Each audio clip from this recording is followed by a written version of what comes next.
Devion had to bail on us today. Devion's got had a little family medical issue today, so he will not be with us. But we got two guests lined up for today. First up, we got Big Mike, big Cavs Big fan. Mike. So it's a big day for you, Big Mike. You guys, Yeah. you guys got some stuff to play for.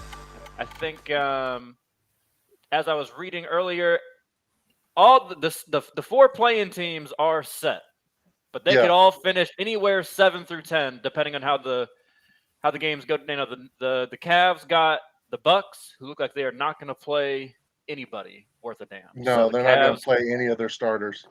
So the Cavs should have a good shot here. Yeah. Tee up a little bit the rest of the playoffs for the East. We got a bunch of possibilities between 2 through 4. The Sixers are locked into 3 or 4.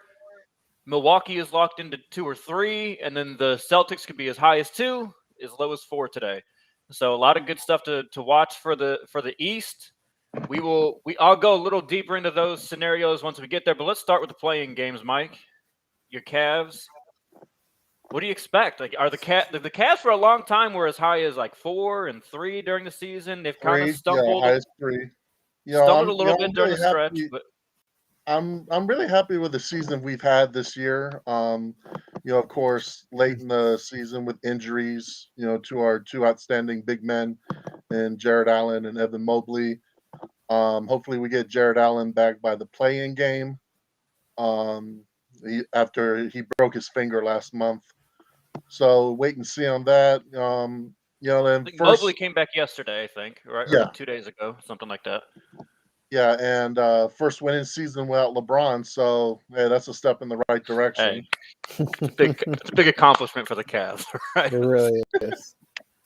I do expect we beat Milwaukee. Milwaukee's not playing Giannis, Middleton. I think Grayson Drew's the only Allen. person. Drew Holiday's the only one that Still might winning screw it it. up today. Yeah, Drew Holiday and a bunch of bench players. So, and I expect for us to win, lock in that 8 seed come the play-in, and luckily got for two the shots at play-in, we get 2 chances to make the playoffs. Joe, what do you think? What do you got? Cavs expectations for the play-in game here. I think we're all probably expecting them to beat the Bucks, who are not playing anybody today. Yeah, they should absolutely beat the Bucks, and they'll be in the 8 seed. They'll get that 8 seed, which they're gonna need that second opportunity to win, because if everything goes the way it's looking right now, and they got to play the Brooklyn Nets, it's gonna be real tough. I mean, that's any type of game though, because the Cavs are so big, but with their injuries that they've had, it's just going to be a lot. I just don't know if they can make it happen, because they've been so injured late in the season. But they were playing so well. I love their big men. They can rebound and they can play defense. So any given night they have a chance. I just think it's going to be real tough to beat KD and Kyrie in a one game. Like, they know it's a one game elimination too. They're going to be coming to play. Like, Kyrie's not going to shoot 7 for 29 or something crazy like that. Like, they're going to come to play. So that's the only thing that's going to hurt them. They'll win the next game. I don't know how you guys feel about it, but I'm not a real big fan of the play-in. I'm a fan of, you are what your record is, and you can't get in. Oh well, see you next year. I understand why they're doing the play-in, so teams don't tank for the NBA draft, but you can't put extra games on teams that throughout the whole season have been in the playoff hunt, and then tell them, oh no, you have to play more games to secure your spot.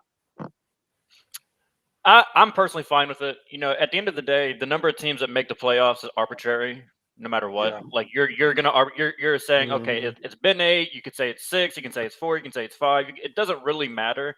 I think it adds good intrigue to the end of the season. The last 2 years, or the first 2 years of the play-in, it's been interesting. It's been interesting just because of the teams that have just happened to end up in those spots, right? Like, last year we had Curry playing LeBron in the play-in game, and then Curry playing Ja in the play-in game. Yeah.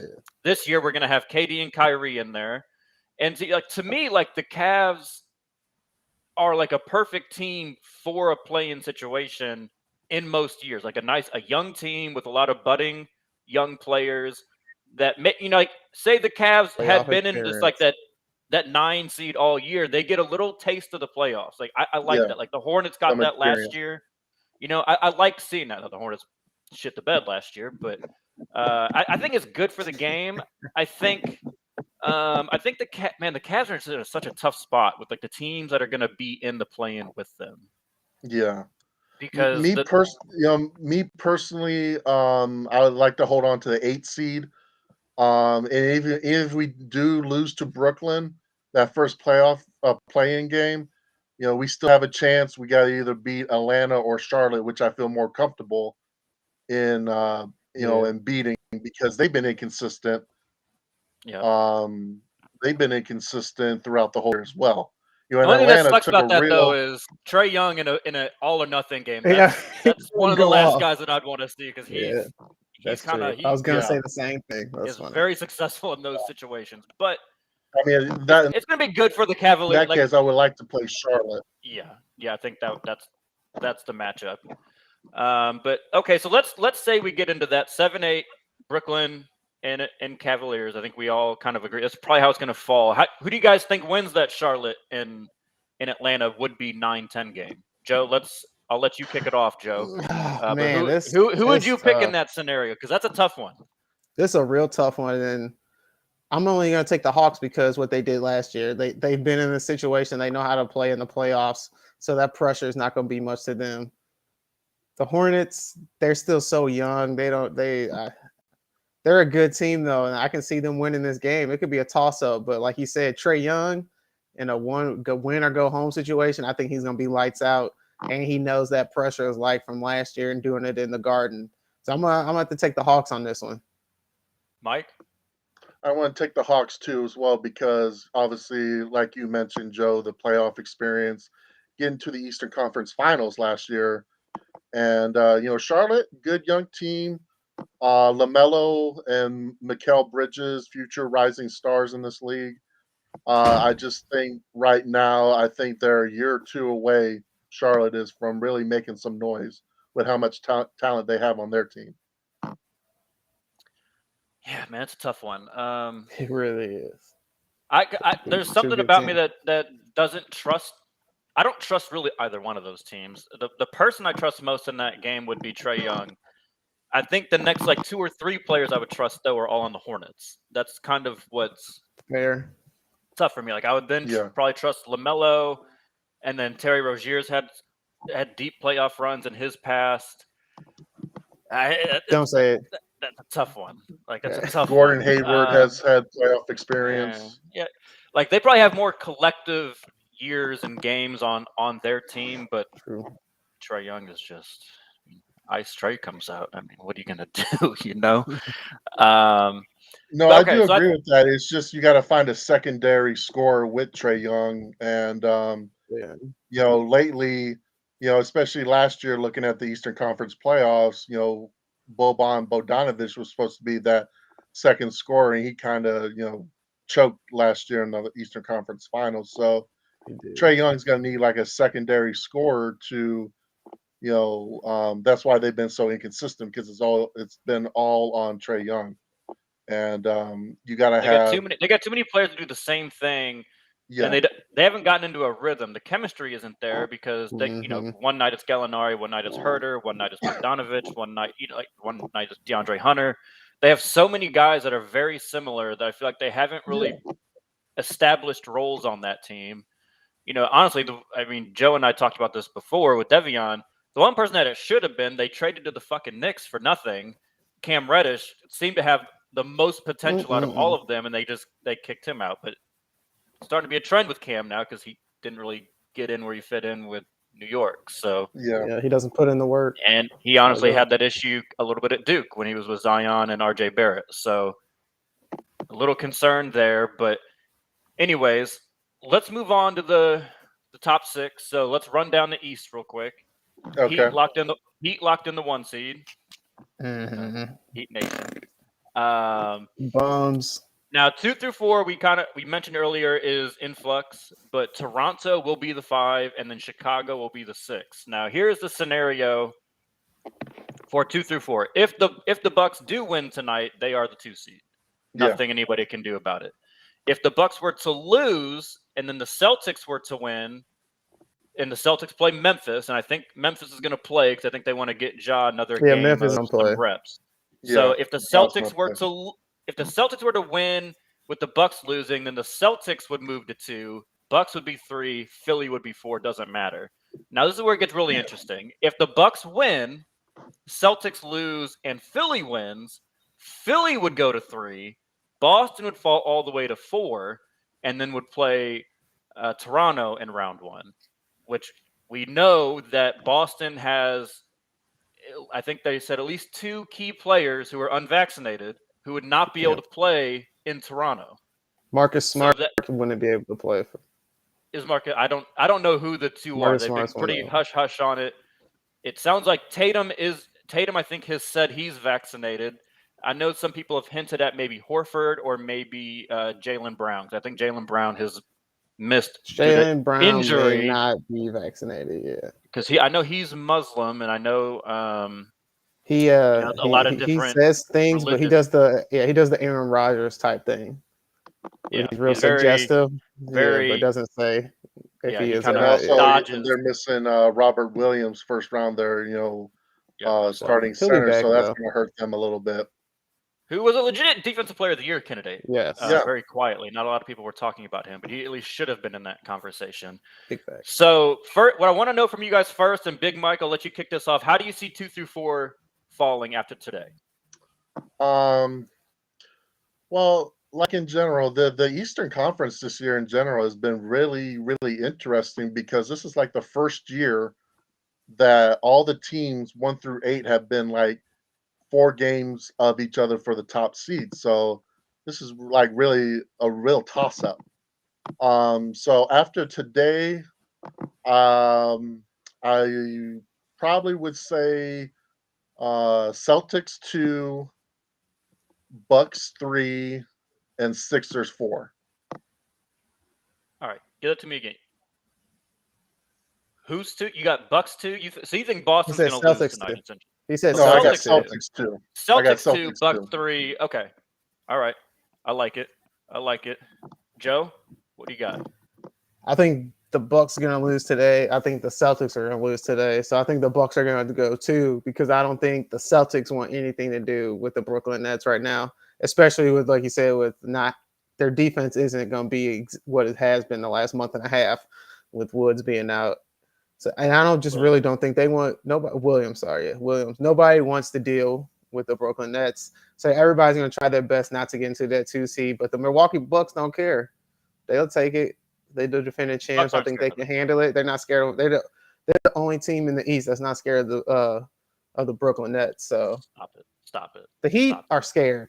Stop it. Trust me. Because there was a long time where it was looking like the Nets were going to fall into that 9-10, and they could only be the 8 seed. And what did the Heat do? They just kept winning. Went and got that 1 seed. Didn't give a fuck. All right, so you watch your mouth. That's not the regular season. Don't nobody care about the regular season. I know, but I'm saying if they were trying to dodge them, they would have just kept losing, so they would have fallen out of the 1 seed. But they didn't.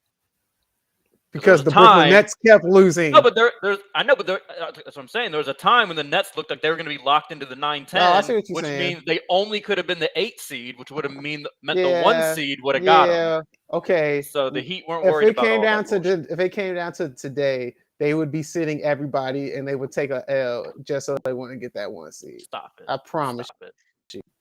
I Stop promise it. They could have done that. They could have done that the other night. They could have rested our starters against the Hawks. Said fuck no. Knock the Hawks down there.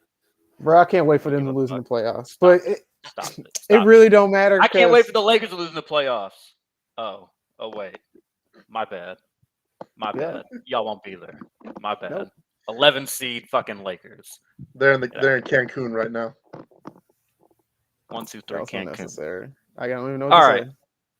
But banana boat. I think it's going to fall out like this. I think the Bucks and Celtics are both going to lose today. So I think Philly is going to jump to 3. Bucks will stay at 2. Boston goes down to 4. I don't think Boston can deal with the Grizzlies. I think the Grizzlies are a really bad matchup for Boston. They got all those wing defenders. Tatum most likely not playing. Tatum's not going to play. So Jaylen Brown's going to get their best defender. And look, Marcus Smart's had a great defensive year. He's done great. There's no answer for Ja Morant. Nope, not this year. Nope. So that's how I see it. I think Boston goes all the way down to 4. They get a date with Toronto, which I think will be an interesting matchup because Toronto has really started to play well late. But They you know don't have what? enough scoring though. Let's throw a little razzle dazzle in here. They don't have enough scoring.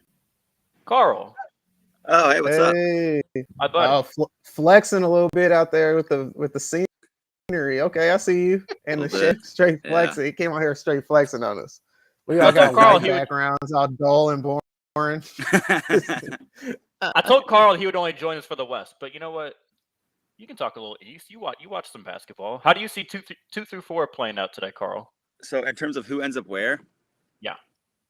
Man, I just think it's so tough on this last day to really predict who's gonna like actually care to win and move up or maintain their spot and who's not. Like, I'm looking at like the Jazz and the Mavericks on the other side, and I'm looking at like the Warriors game, and the Warriors play the Pelicans, and the Mavericks play the Spurs, I think.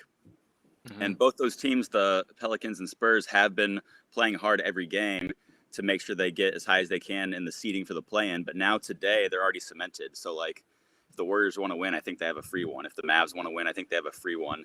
And I'm just not sure what those East teams are going to decide to do.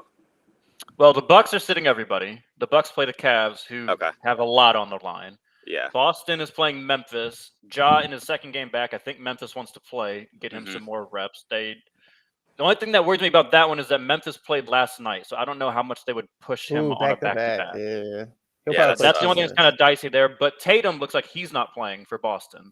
Yeah. So there's that. And then Philly plays Detroit, which I don't know if Philly could even – well, never mind, because Philly actually just lost to Detroit not that long ago, so they could find a way to lose that game. Yeah, I'm pulling up the playoff picture right now just to remind myself because they're so tight right there that it like changes ever so slightly every day. Yeah, so Milwaukee can only fall as far as 3. Milwaukee's locked into 2-3. Boston wins, Milwaukee loses, Boston is 2. Okay. If Boston loses and Philly wins, then Philly would be 3 and Boston would fall to 4. Did you say Milwaukee's sitting everybody? Yeah. Okay, so I mean, that's understandable because if I'm the Celtics, like I don't really care to move up to that 2 spot and potentially have the Nets. So I mean, maybe they'll prove me wrong. Maybe they'll play and they'll take that 2 spot and probably have the Nets, but I just don't see them doing that. Like, what's the point? What do they have to gain from it? Well, like home playoff series if they were to advance to the 2-3. From the following round, I guess, yeah, but they're going to be at home first round either way.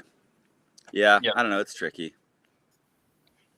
Wish I had more insight there. I mean, all right, so just no prediction from fucking Carl. All right. I mean, sorry, I've got a lot of opinions. This just isn't one of them.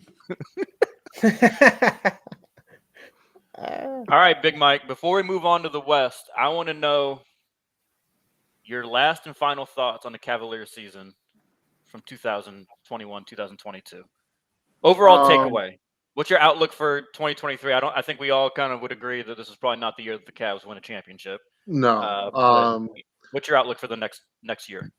Going into 2023, we're a young team, so I believe we need a proven veteran a proven veteran with playoff experience in our starting lineup that could help the young guys out. And it's been mentioned before, with the All-Star game being in Cleveland this past year, I'm not going to sugarcoat it. I'm not going to say he's coming back for a third time. But if LeBron really thinks about wanting another championship, I would definitely look into coming back home for a third time. And we do have some young assets we can give the Lakers in return for LeBron. We could sign and trade Colin Sexton. We could package Lauri Markkanen, and then give them our number 5 pick from last year, Isaac Okoro, to the Lakers. which definitely from this past year, age have really brought them down. So if LeBron really wants to win another title, I would definitely open those doors up and look and see coming back home to Cleveland again. It is kind of LeBron's model: leave, let them stockpile a bunch of young assets, come back and win. It is a I'm, good I'm, model. I'm pretty impressed what Cleveland's been able to rebuild after they just completely fell apart recently. Yeah. So that is it's a good time to buy stock in the Cavs right now. Yeah, I mean, honestly, if I think about, if LeBron pretty much told the Lakers behind closed doors, like, yeah, send me back.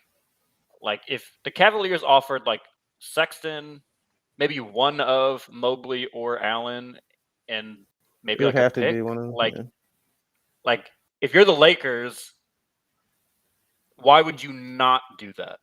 You know, like I would imagine Get Garland's younger immediately. untouchable. Yeah. I would imagine like it'd probably have to be Allen that would go. Like I would imagine Mobley's probably pretty untouchable with how good he's looked this year. Mobley's untouchable. If you then Yeah. if you had like a Garland, LeBron, and Mobley fill in, you know, do the usual thing with LeBron, fill him in with a bunch of shooters and 3-and-D types. Okay. Kevin Love still there.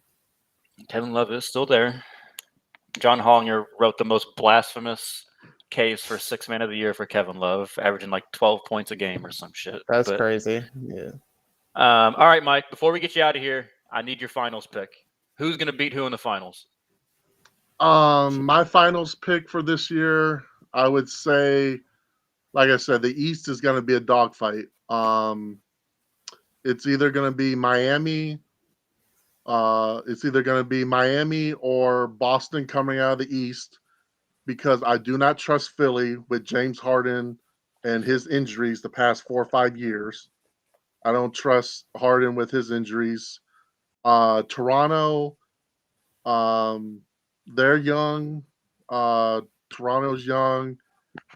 Brooklyn, depending on matchups, everything's going to be on Durant and Kyrie. So you play a team like Miami or Boston who has more scoring, more defense, and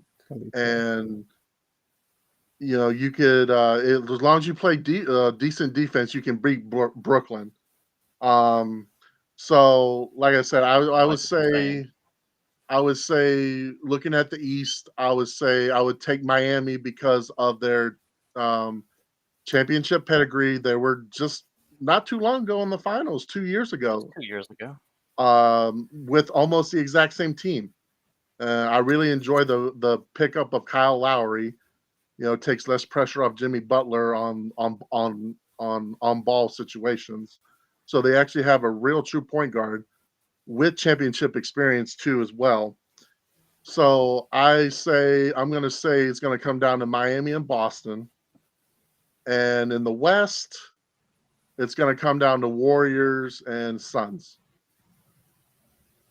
And Stephen A. Smith's going to like this. The finals is probably going to be Miami and Phoenix, the two warmest. Okay. Going chalk, 1Zs. I like it. All right, Mike, appreciate you hopping on with us for a little bit. We'll have to do this again, maybe in the offseason. Yes, sir. That's good. Talk about some Cavaliers offseason moves. Carl, you ready to move on to the West? Yeah, man. All right, Big Mike. Thanks for having me on. Yep. Until next time. All right. All right. Time to move to the West. Smooth transition. That was nice. Smooth transition. You know, trying to get better at this half hosting thing here. All right, Carl. Play-in is set in the West. So we got Minnesota hosting the Clippers for the 7-8 game. Then we got the Pelicans hosting the Lakers. I mean, the Spurs. I keep making that mistake. I don't know how this is happening. So let's talk about the first one. Minnesota hosting the Flippers. Carl, let you start this one off. Who do you got? So I'm gonna go Minnesota. I think they're the better team by just a little bit. These playing games, though, it's such a coin toss. It's one game. I mean, it's gonna, once we have a few samples out of the way, a few years of this, like I think we're gonna realize, like, oh man, like even when we think we know who's better, like it's the worst team's going to win almost half the time. I think the Warriors were clearly better than Memphis last year, but it's one game. Anything can happen. They beat us. So I wouldn't be surprised if the Clippers win. I'm going to pick Minnesota because I just think they're a little better. Yeah, I think a lot of it's going to come down to who has the best player in these. You know, like last year, you would have thought, okay, it's crazy to think that Ja Morant is better than Curry. But like after seeing this year, like Ja Morant belongs in that conversation, I think. Sure. I know Joe doesn't want to agree with this, but Devion and I at least believe Ja Morant has put himself into that conversation with like the Currys, the LeBrons, the Giannis's, the KD. To me, he's there. He's very close for sure. And so, like when you have a guy like that, like it can really go either way. Which is why I think you might have missed it when we were talking about the East, but like the Hawks can be like a scary team for the play-in because Trae Young could just go crazy on all Absolutely. of those teams. Like he's 100%. he's probably the best player that's not on Brooklyn. So, yeah, I hear what you're saying. So you got Minnesota, but barely because the best player is probably Paul George in this scenario here. I would agree with that. Yeah. Yep. All right, Joe, who you got? Man, I can't believe I'm finna do this. I'm taking the Clippers. I'm taking the Clippers. I'm taking the Clippers. And it's mainly because of Paul George is back, and he looked mighty good when he came back. They played well. Ty Lue's been coaching his ass off. I think that's just a gritty defensive team, and they're going to go out there and fight hard. They're going to end up winning that game. I think it's going to be a close game, but at the end of the day, the Timberwolves, they've been playing well, but they soft. At the end of the day, they soft, and I think they're going to get hit in the mouth by these Clipper team that's going to come out here, and they're going to hit them hard. They're going to be playing some hood-style basketball. Paul George is going to be doing some ISO, getting it done, getting buckets, and that's how they're going to win. I'm taking the Clippers. See, that's actually exactly why I'm picking Minnesota. Because I think it's going to be too ISO-driven, and it's going to be a lot of ISO. PG... I don't know. I've seen this story a few too many times recently with Paul George. Like this is just something happened post big injury, and he just seems to have lost that kind of clutch, especially in big games moment. It's just I don't know what's going on, and like they don't have a lot of other guys. Like the beauty of the Clippers when both him and Kawhi were out was like it actually made Ty Lue coach. Like Ty Lue was coaching, and like he had getting a lot of different people involved. I'm worried that they're going to fall back into these, when it gets to these tense moments, they're going to fall back into that trap of, okay, let's just isolate our best players. And I don't care how good I don't care if you're LeBron, if you're Kevin Durant, Kyrie Irving, offenses are worse when you go that heavy ISO bullshit. Like I've seen it too many times. That's why all James Harden's teams always fucking collapse in the playoffs. And that's why the Warriors had all that success is because they never gave into that. Like they never did. And I think that's partly why Curry gets some extra blames because he doesn't have like as many of those like signature moments in the playoffs, but that's because they're not going to force it, and that's why they keep winning. So he has a lot of signature plays in the playoffs. They're just not good ones. They're like dribbling behind his back and stepping out of bounds, getting D'd up by Kevin Love. The back pass out of bounds was bad. But nonetheless, I think Minnesota is going to win that game because I think they'll kind of stick to what they do. And I am very interested to see I'm blanking on his name. Anthony Edwards in this kind of situation. He's kind of struggled to close out the year. He's been dealing with some injuries. He just dropped 40. No, I'm saying for the most part, I know he's had a good game in there, but like he's been right. That's fair.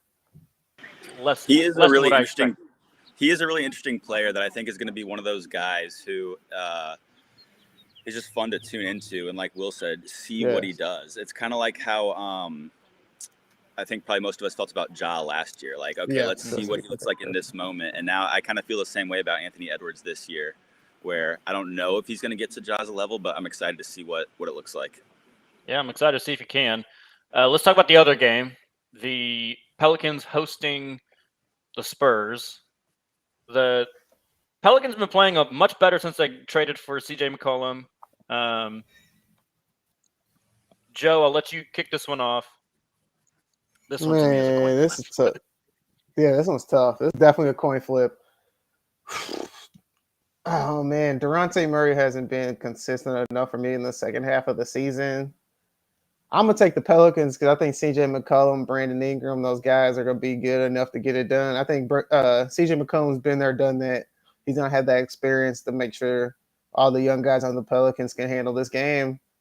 Man, they've been playing well too. I'm taking the Pelicans, and I wouldn't be surprised. I'm gonna go with what Zion's stepdad says. Zion may play a couple minutes. They may throw him out there for 10 minutes. That'd be interesting. So I'm gonna take Carl? the Pelicans. Carl, as you changed your beautiful location. Yeah, had some people outside talking, so I re-isolated myself. Yeah, I mean, I agree with what you said that it's basically a coin flip. I lean Spurs though. I wouldn't be surprised with either result, but I just feel like the Spurs are the better team and more likely to win. But again, coin flip, one game, anything can happen. Just like we saw last year, we're going to see every year. I just think the Spurs are better flat out. Okay. I'm not mad at either one of those answers. I'm leaning with Joe on this one. I think Pelicans, I think they have the two best players in this game. Even if Zion doesn't suit up, if Zion does randomly suit up, they'd have the three best players, in my opinion, between CJ McCollum, Brandon Ingram. So, yeah, they've clicked a little bit once they got CJ. Like, CJ is integrated well with that team, and I just, like, at the end of the day, who do you trust on the Spurs to show up and score? Like, that's what's tough for me. Like, I don't trust any of them.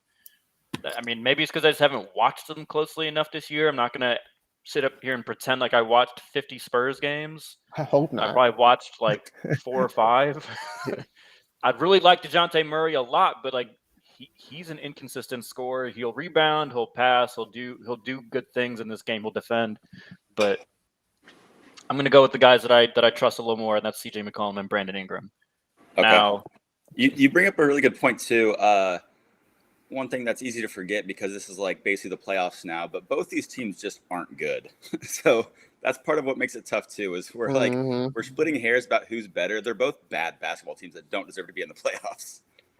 Yeah, this is a year where it's kind of like last year in the East, where it was like that 9-10, you're kind of like, I really don't want to watch these teams play again. Whereas like the East this year is like the West, where it's like, okay, these are a bunch of teams I'm kind of excited about watching. Now the West has like the 9-10, and I'm just like, unless Zion suits up, I really don't care to see either one of these teams. Agreed. And he's definitely not, right? I mean, he's done, right? That's what the Pelicans said, but then like a week later, Zion's stepdad came out and said, like, no, Zion wants to play. And it's just like, if you're the Pelicans, you got to play this balance of like, yeah, we care about his future, but we also care that his future is with the Pelicans. So like, you don't really want to piss him off either. So, I'm just going to flat out ignore what the parents say on social media indefinitely. He was talking ESPN. That was the crazy part. Like, why did the ESPN ask him that question? Why are you even going to a stepdad? Like, who cares? It's the ball thing all over again. They're trying to go back to that ball well. Oh, yeah. That's fun. Anyways, okay. So do you guys see any circumstance where whoever loses the Clippers and the Timberwolves game loses to the winner of that 9-10? Yeah, absolutely. They're so bad. Really? So you think the loser of that game could then go lose to one of these two teams? Because it's one game. The 9-10, the Pelicans and Spurs are way worse. Don't get me wrong. They are worse basketball teams. It's not close, but it's one freaking game. Absolutely the better team to lose. All right. Joe? That's fair. I don't see it, but Carl makes a great point. It's very possible because these teams do suck. But I mean, it's possible, but I think the only scenario I see is I think the Pelicans could beat the Clippers. I could totally see the Pelicans beating the Clippers. That's good. Bro, I don't know why you think the Clippers are all right. Whatever. Let's move on to the real teams in the West. Real quick before we move on, I know I'm mostly on an island here, but that's also why I don't like the play-in as much as a lot of people do. I get it's an exciting moment for a second, but then you risk, and this is going to happen semi-regularly, you risk an absolute dog shit team getting in and kind of ruining what otherwise could be an exciting first-round series. Like if the Suns are playing the Wolves or the Clippers, I'm interested in that. If they're playing the Spurs or Pelicans, I'm probably going to miss that series. That's a sweep series. Yeah, that's going to be on NBA TV. You're right, 100%.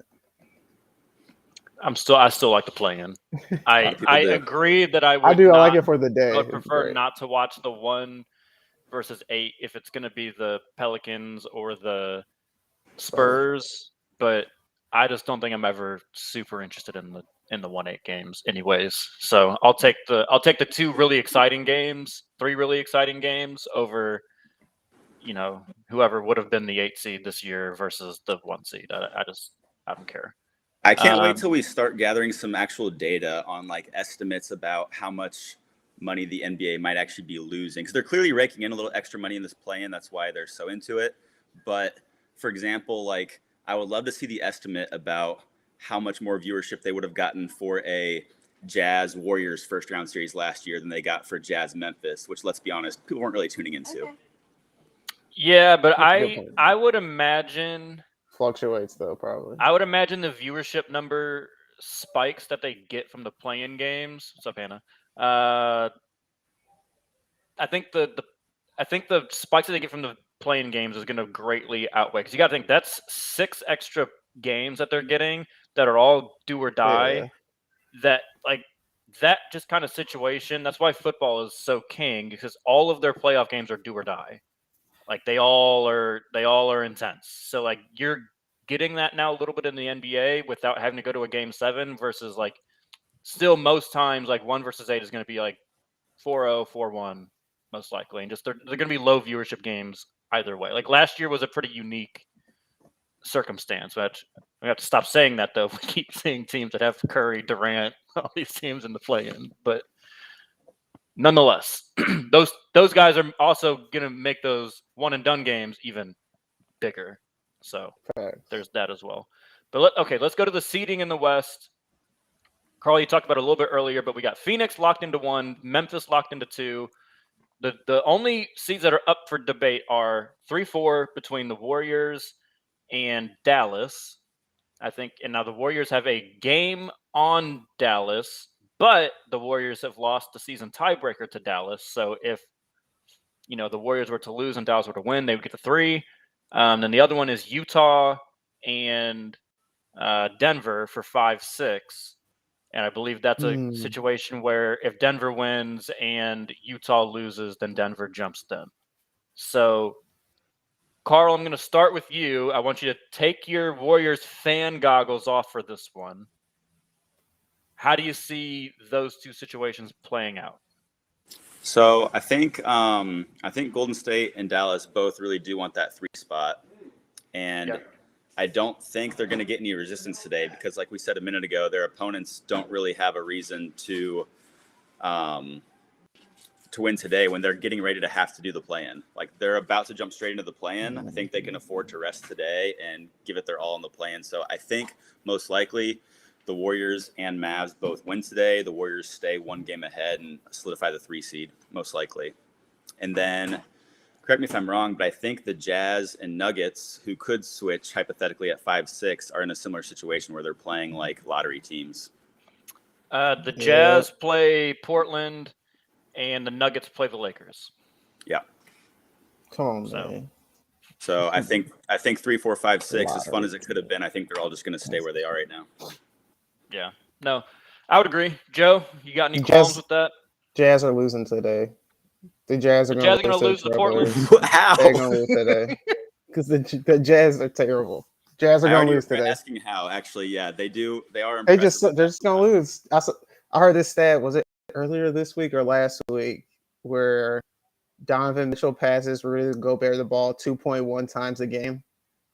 Like, how is that possible? That's your 2 best players. You got that pick and roll, and Donovan Mitchell only passes him the ball twice. That's wild. Like, that's absurd. That's terrible. I think it was Joe Ingles who got traded halfway through the season, has more assists to Rudy Gobert than Donovan Mitchell does this year. That's hilarious. I just think that whole thing's about to blow up. Quinn Snyder's probably going to get fired after they lose in the first round of the playoffs. I just think that team's about to explode. And I think it starts by losing to the Trailblazers. That would Will, you asked me to take off my Golden State goggles, and one thing that I have to admit is if our key guys, so mainly Curry right now, aren't fully ready to go by game 1, round 1, The Nuggets matchup scares me a little bit. Jazz, I'm not really worried about.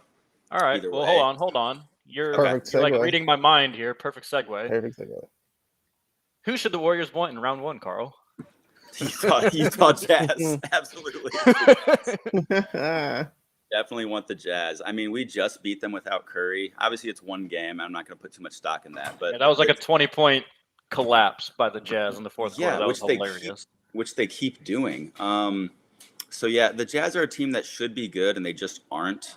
The Nuggets, man, if we're not fully right, Jokic really scares me. I would still predict the Warriors to win either series, but if we're not right yet, if we need that first round to get healthy still, which is pretty plausible, the Jokic and the Nuggets could capitalize on that, whereas I don't think the Jazz can.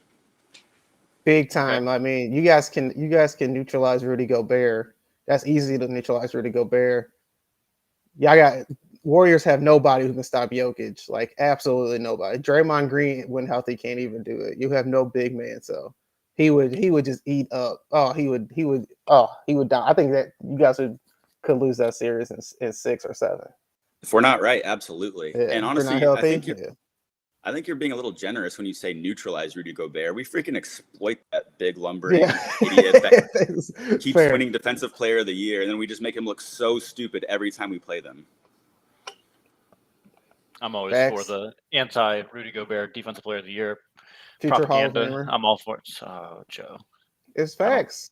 It's Ben Sunday Wallace afternoon. is in the Hall of Fame. Rudy Gobert is going to end up with 3 Defensive Players of the Year. He's going to the Hall of Fame. Just accept he's it. not wrong, Will. We don't have to like it. No, I know. That's what makes me mad. That's just so stupid. Right. That's what makes it hurt. It's true. So I would agree. I think the Warriors want the Jazz. I mean, do we have any official word though on Curry? Like, is Curry for sure back for the first series, or I haven't seen that. I haven't seen that very definitively anywhere. I know that was always the target, but so I check in very regularly, and we get very vague smatterings of updates. Like, it's going well. He's doing individual drills now, which is the latest update. They're few and far between. What they said a while ago is that basically after today, so presumably tomorrow, they're gonna actually apparently give us like what's up with the first round of the playoffs. Like, here's where he is, here's his chances, how he's looking for the first round. Whether that actually happens, we'll see. But it sounds like we're not gonna have a great idea until tomorrow, probably. Yeah, they came out with a release statement, said that update you on the tomorrow, basically. I feel like he's probably gonna go. Like, I feel like he might not be 100%, but I feel like he's gonna go. Like, I don't think it was at the end of the day. It just ended up being like a foot sprain. Is that what it was? Not an ankle, but a foot sprain. Correct. Ligaments in the foot. Yeah, I feel like he'll be able to push through that. He might not be unless perfect. They're scared it's gonna put stress on his ankle.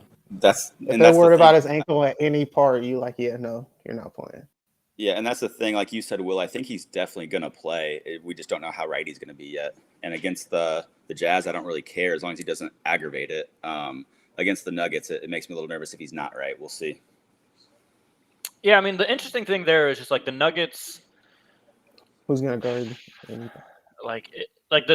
Warriors will be able to exploit the Nuggets the same way they exploit the Jazz. The only difference is, I think that's a trade-off that Denver is more like capable of being fine with. Yeah, like every team can do that to Jokic, and that doesn't really change how they play. Whereas the Jazz, if you make them, this is why teams like I get the reasoning. Like, Hassan Whiteside is a great backup to Rudy Gobert because he can do literally all the same things that Gobert does. But then the issue is versatility. They have no versatility because you can kind of do the same thing to Hassan. Like, Hassan, I think, is a little better on the perimeter, mostly because he's like almost too lazy to a fault sometimes, where he like will just stay out there and he might give up a free layup, but at least doesn't give up the 3 after 3 after 3 that can happen with Gobert. Yeah, if Curry's not right though, and Curry can't fully penalize the Nuggets for the matchup that they would get in the pick and roll with putting Jokic into a situation where he has to at least help or fully defend Curry, like that's tough. Because So with the Jazz, they're just so vulnerable to the 3-point shot that even if Curry still had to sit the first couple of games, guys like Klay Thompson and even Poole can exploit that no problem. Whereas like with the Nuggets, we need our guys. yeah. I mean, it sounds like out of the Nuggets camp, they're not expecting MPJ or Murray at all in the playoffs. So that would at least be a positive for the Warriors. For sure. Sucks for the Nuggets, obviously, and sucks for those two because I know they've been, fighting very hard to try and get back for the playoffs. But yeah, man, that could get interesting for your Warriors in round one, depending on how that goes. But okay, so let's go. Now, this is all playoffs, not just the West. But I want to know a team, or not a team, but a player that you guys are most excited to watch in these playoffs. Carl, no picking Curry. Joe, your boy's not in it this year. I'll let you start. Why you gotta Who do are you me most like excited that? to watch? I mean, I'm not gonna say an obvious name, but since I'm gonna pick them to be a possible upset team, I'm taking Paul George. I'm excited to see what Paul George is gonna do. I think he's gonna have a bounce back. He's literally the only star on the team, and it's been like that all year long. He's coming back from injury. He looked good. I think he's gonna be able to clamp down on defense. I think he's gonna start making those mid-range shots again. I think he has his confidence back, and I think it's gonna shine. I think they're gonna take the Grizzlies 7 games. I'm not gonna say they're gonna win, but I think they're gonna take the Grizzlies 7 games, and I think the Grizzlies should be on upset alert because I think Paul George is finna ball out. So I'm real excited to see what he's gonna do. I'm really hanging my hat on the Clippers here. So hopefully he does right for me. I mean, because we've talked about it before. Like Paul George is much better when he's the lead guy. Like he's kind of struggled in that second player role with and Kawhi, it's no doubt or this year he's Russ, the lead guy, or whoever. Yeah, I mean it's him this year. All right, Carl, who are you most excited about? So that was a good answer. This might be a little bit of a cop-out answer. I can think of another one if I have to, but as a Warriors fan, I can't help but be super interested in seeing how our role players do. So guys like Poole and Kuminga. I knew he was gonna say Jordan Poole. I'm really excited to see, really interested to see how they do. I try not to get too high on these guys because, for example, Kuminga, I really thought not that long ago that by now he was going to be a little bit more involved and ready to be he gets no minutes. No, he doesn't get very many still. And I thought by the time the playoffs started, he was going to be a guy that's like, our 6th, 7th, maybe 8th man, but getting a lot of minutes in that position. I thought he was going to be one of our like 7 or 8 guys that are getting a lot of play, and he isn't yet. So it makes me a little bit nervous because I was so high on him. He looked really good. Poole obviously has been playing great, playing a ton of minutes lately, in part because Curry isn't there. They have to give him minutes. So, this is hoping that Curry's back and playing starter minutes. Yep. And then seeing what we do with guys like Poole, and I'm still going to put Kuminga in there because I like him a lot. See what they do, see what kind of role they get and what they do with it. Yeah, Kuminga's interesting. I think his issue with getting playing time is he's not big enough to be like a true 5. And then he's not a great shooter either. And Draymond is just too vital to like making the Warriors gel and work. So it's just like it's hard to find him minutes because it's hard. It's gonna be hard to play Kuminga, I think, with Draymond. Because it's similar type player. It's not a great match there. So I think I agree. I think he's an exciting young player. I think he's ascending, and he might kind of be the Draymond replacement in waiting that Draymond maybe doesn't even know about yet. But when your team's up 10-15, you put him out there and you start running the floor, play that small ball. That's when he's really effective. Yeah. So I mentioned Anthony Edwards earlier. He's definitely high on my list, but I think the person I'm most excited to watch, this is a slight homer answer, is Jason Tatum. Jason Tatum seemed to kind of flip a switch around January, and I'm interested to see if he kind of takes like a Devin Booker-ish type run from last year. Like Booker had his ups and downs last year. I'm not trying to crown Booker or anything, but like Jason I think Tatum we saw better defense. Tatum has played better defense this year, which is surprising. He's trying, and And I mean, he's got all the like capabilities of being a very good defender. You know, he's got long arms, he's athletic. He should be able to be a very, at least good, if not great defender. So I'm interested to see how he kind of ascends in these playoffs. Is he going to revert to some bad habits that he's had, or is he going to keep? Are they going to keep going forward? They've kind of seemed to identify their roles. It's Tatum, and then everybody else. And I'm interested to see. I hate to say it because fuck the Celtics, but like I am interested to see Tatum kind of see what he does this playoff run. And the Celtics make me a little nervous as a Heat fan. I'm not gonna lie, they make me a little nervous. I think that's a really good answer. I kind of wish I would have stolen that one from you, but no, I agree with what you're saying there. You were talking earlier about seeing Ja in that same level as like Curry and LeBron as those guys. I put him in the second tier. He's like really close. And I put Tatum right there with Ja, like in that second tier of guys who like might be there soon, might get there immediately. I mean, these playoffs might be the time that they ascend into that tier.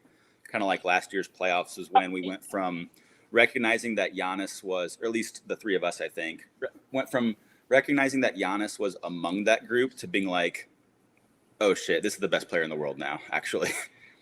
Oh, Giannis for me for a couple seasons had been in the tier with those guys. But no, I see what you're saying. But that's when he became the guy, the number one for us, I think.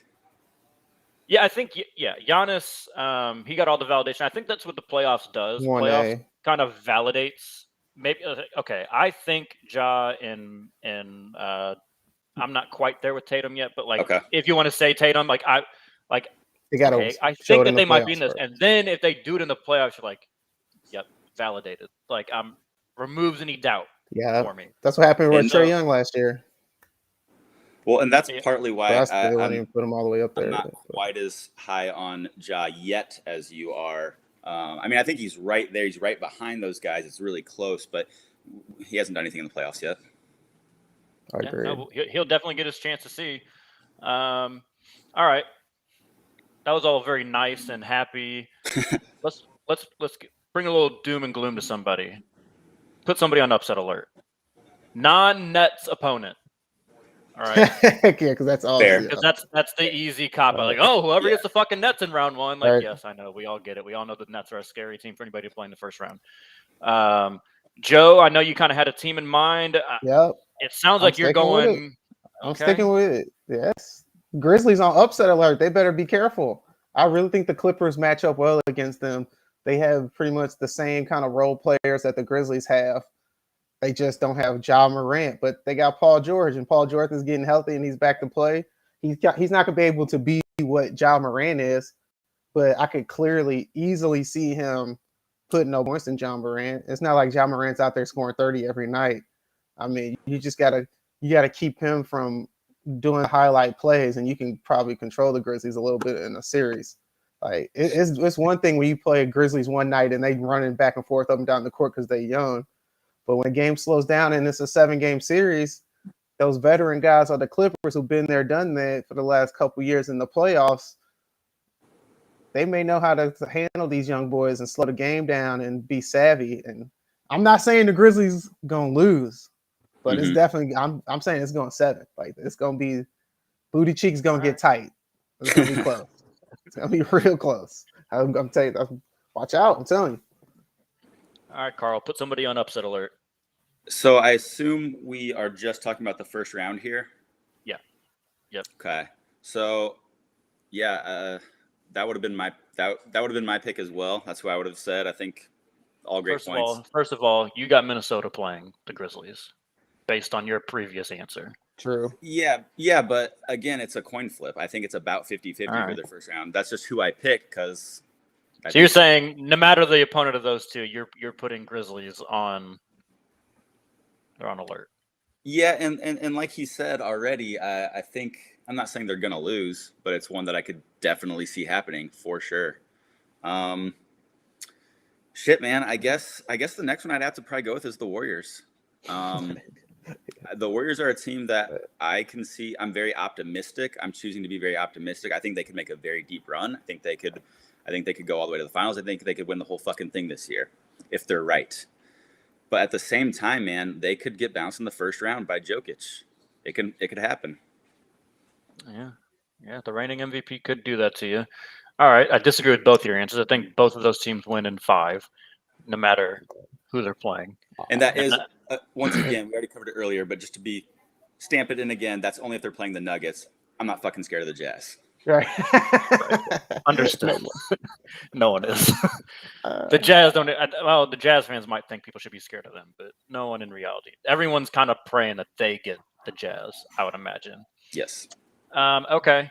So I'm going to do a slight caveat with mine because I don't know how the East is going to line up, and I know I said that I think Boston is going to be the one that falls to the 4 just because of the matchups. But the upset that I see most would be Toronto matching up with Philly. I think Philly could go in round 1. They could. And I know that's technically like a 4-5. Like I know that's not like the craziest upset in the world, but like I think in terms of like how narratives are and how everyone kind of views those teams, I think most people would say they view Philly in a separate class than Toronto. Absolutely. Yes. And so like there's a huge tier separation right there. Yeah. So I think Toronto. I'm not even gonna say it could go 7. Like I'm flat out saying I think Toronto would win. I think the way they defend, I think they would make James Harden's life hell. And I think, they proven for a long time they can handle dynamic bigs. Like they were kind of the first team to put the blueprint out for Giannis. Like, okay, we're going to really bottle them up and make everyone else beat us. I just think in a 7-game series, do you trust those other Sixer role players to make a bunch of shots? No. I don't. Like, I don't Travis trust like a Maxey, Matisse Ball, like all those. Like, I don't trust Tobias they can all Harris. make some good plays. I don't trust Tobias Harris in the way that he's being used as like just some. Exactly. They're turning Tobias Harris into what the Cavaliers turned Kevin Love into, and Kevin Love I think had like the mentality and like ability to do that. I don't think Tobias Harris's game fits that very well. No. Like Tobias Harris to me is best case is when he's a ball handler in pick and roll type situations. I don't think he's just a floor spacer. Like he's an improved 3-point shooter over his career. But everyone kind of forgets when he first got into the league, like he was low 30s. Like that's not who you really want to turn into like just a floor spacer. Whereas Kevin Love, the moment he walked into the NBA, he could shoot a 3. Like that's just different types of circumstances there. So that's who I would put on upset alert. If Boston does slide to the 4, I think Boston handles Toronto fine, and I think Philly handles the Bulls fine. If that is the circumstance, then I think I would. Oh man, I hate to say this because I just said that no one's scared of them, but I would then put the Mavs on upset alert. I'd go the other 5-4. Like I really don't. Though. That's understandable. Like that's not much of a upset. So like my big upset prediction would be Toronto over Philly if that does happen to shake out. Yeah, no, I think that's fair because I almost went with that one as well when I was just looking at the playoff picture, deciding who I would say. I almost went with that one. I ended up not saying that because, like you said, 5-4, not much of an upset. But you made a good point. Like in this case, there's a big tier separation in who we see as the real contenders in the East. Like from 4 to 5, it's not like last year when it was Hawks Knicks and we saw them pretty similarly going into the playoffs. This year, the Sixers are one of the big dogs. The Raptors aren't. That's a very fair upset pick. All right. Let's close it out, fellas. Let's choose a little love, choose a little violence.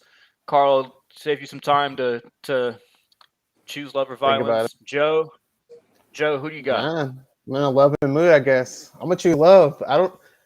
I guess because the Lakers aren't in it, I just jumped to the other LA team because I'm showing love to Ty Lue. I think he deserves some love as a head coach.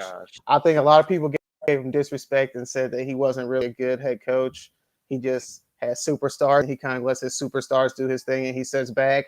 But this year he's proven that he's a good coach without any superstar to be able to put the Clippers in this situation, to be in the play-in, possibly get the 8th seed. I think that's pretty impressive. And it's just another way to show that the Lakers suck because they could have had Ty Lue.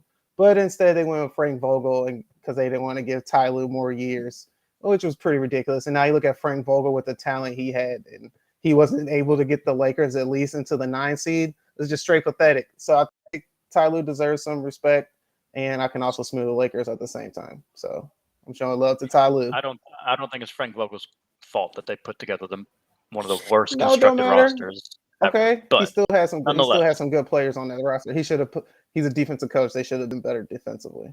Period. Okay, well, when you run out a bunch of 38-year-olds, that's kind of hard. But all right, Hey, Carl, play some zone out there. Carl, do you got something. one, or do you need some more time?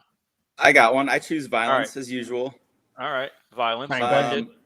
So as excited as I am for the start of the NBA playoffs, I'm going to pivot to the NFL real quick, where we've got some more coaches joining Flores in his lawsuit, and I am fucking just hoping to see heads on pikes.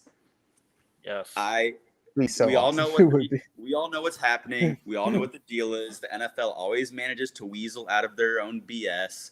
But man, we've got some other people joining Flores showing these are sham interviews. We all know it. You guys instituted this rule, which is good in theory, but all of your teams are skating by, ignoring it, pretending they're adhering to it, and they clearly aren't. We've got more coaches joining the fold. I think we're going to see even more join in after this, and I want heads to roll.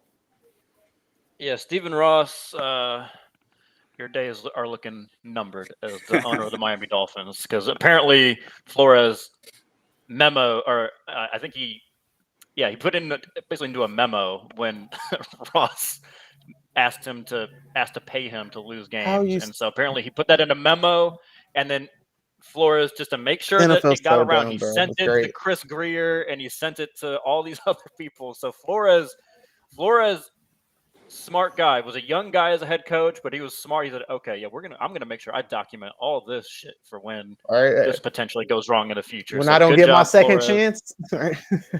Absolutely.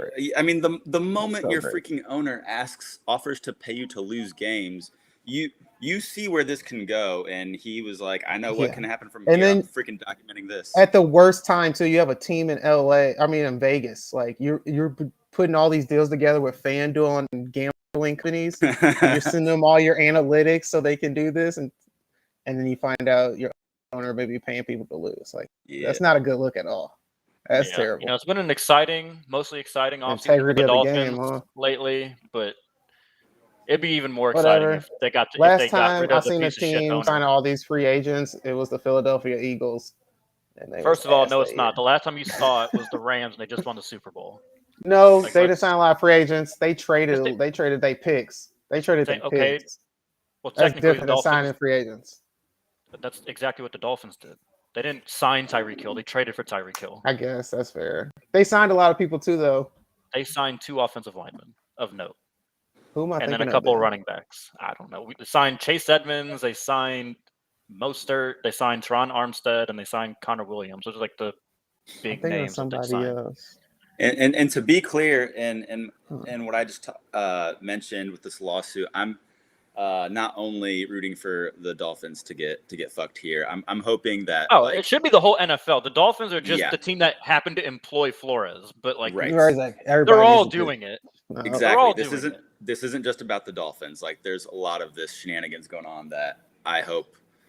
Man, I just hope it gets. I just think the Dolphins are the only case where we have like a true potential smoking gun on the owner, because that's where the change has to happen. Like at the end of the day, like we're seeing, I think it was Malarkey was saying when he got the job with Tennessee. Yep. Like he said it was a sham. That before, like he was told like before they even went through their Rooney Rule interviews that he was going to have the job. Like that's happening everywhere.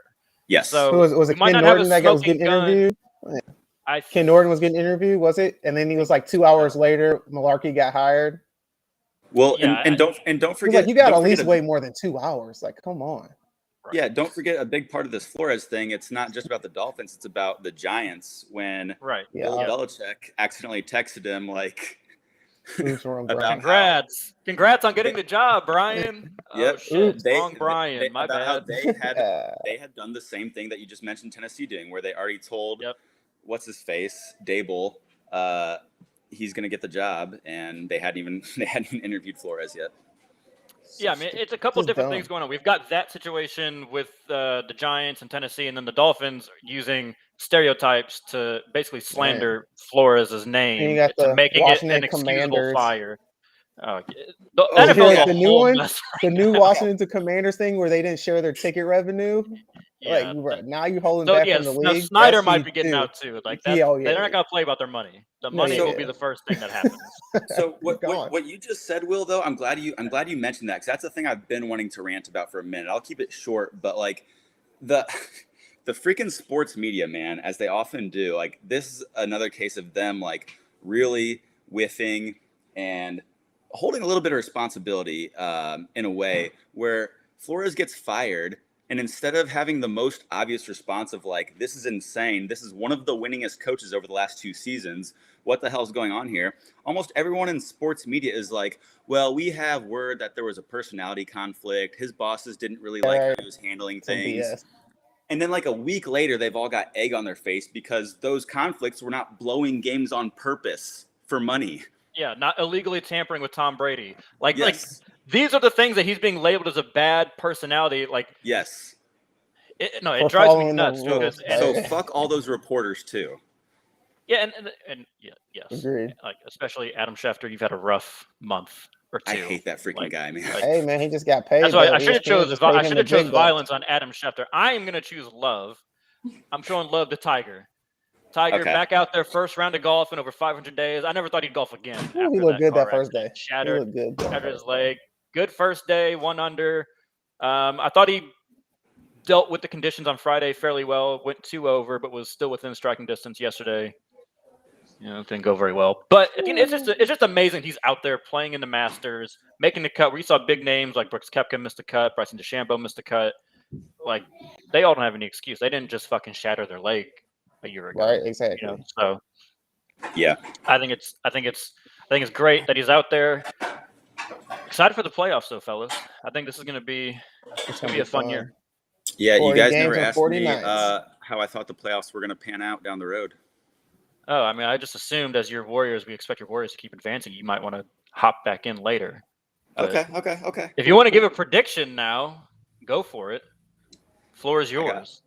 I got Warriors Heat meeting in the finals. Oh my god. Wow. We gotta get out of here without this Miami Heat love. What is it? This is ridiculous. I don't love them. I just respect them. Everybody tries to join the island, huh? It's okay. I don't love them. I just respect them. I'll All right, y'all. never jump on that wagon. I refuse. It's all Unless good, LeBron goes back. Championship Yeah, it's a caliber. You different wouldn't business. understand that. Mr. Yeah. 11 seed. We But know hey. what's looked for in championship teams.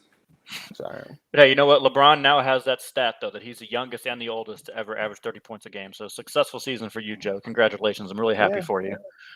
But all We right, don't care y'all. about teamwork. 3 and impossible. We're It's signing me out. and team. Let's go. There's no team and I. God.